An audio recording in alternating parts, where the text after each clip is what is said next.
లోకంలోకి వచ్చాం. గురుగారు మరో ఉత్తరం చూద్దామండి. వర్ధనమ్మ గారు హైదరాబాద్ నుంచి రాస్తున్నారు.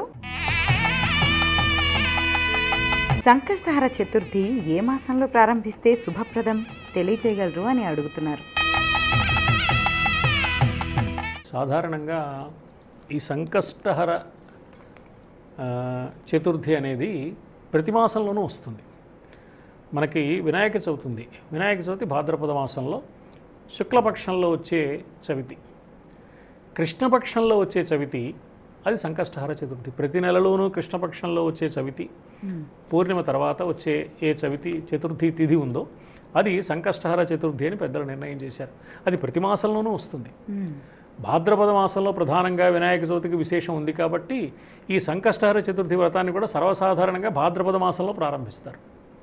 భాద్రపద మాసంలో ప్రారంభించడంలో ఉద్దేశం ఏమిటి అంటే భద్రమైన పదాలను చేర్చే లక్షణం కలిగింది, భద్రమైన పదాన్ని మనకు ప్రసాదించే లక్షణం కలిగింది భాద్రపద మాసం. భద్రమైన పదాలు భగవంతుడివి. ఆ భగవంతుడిని ఆశ్రయిస్తే మనం ఇప్పుడు ఉపద్రవంలో ఉన్న మనం భగవంతుడిని ఆశ్రయించడం ద్వారా, ప్రార్థించడం ద్వారా ఆ దైవీ శక్తి మనకు లభించి ఆ అనుగ్రహం కలిగి భద్రమైన పదానికి చేరతాం.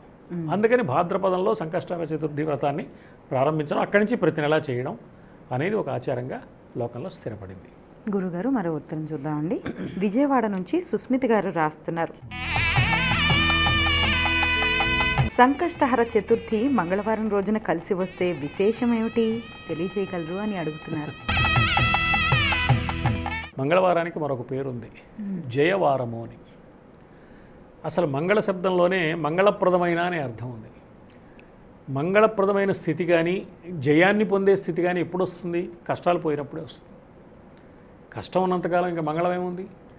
కష్టం ఉన్నంతకాలం జయమేముంది? అపజయమేగా అంతా. అందువల్ల సంకష్టహర లక్షణానికి మంగళత్వానికి ఒక సంబంధం ఉంది. మానవుడు మంగళప్రదంగా ఉండాలి, శుభప్రదంగా ఉండాలి, జయప్రదంగా ఉండాలి అంటే కష్టాలు తొలగిపోవాలి. అందుకని సంకష్టహర చతుర్థే విశేషమైంది. అది మంగళవారం నాడు వస్తే మరింత విశేషమైంది.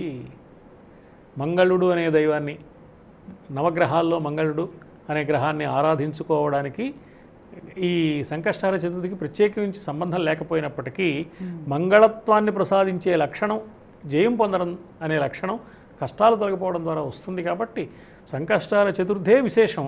అది మంగళవారం వస్తే మరింత విశేషం. అంటే కాలం యొక్క ప్రభావం వల్ల దైవ అనుగ్రహాన్ని భక్తుడు ఎక్కువగా పొందడానికి, తొందరగా పొందడానికి, విశేషంగా పొందడానికి అవకాశం ఉంటుంది అనేది భక్తుల విశ్వాసం. అందువల్ల మంగళవారం నాడు వస్తే అది మరింత విశేషంగా భావించడంలోని ఆంతర్యం.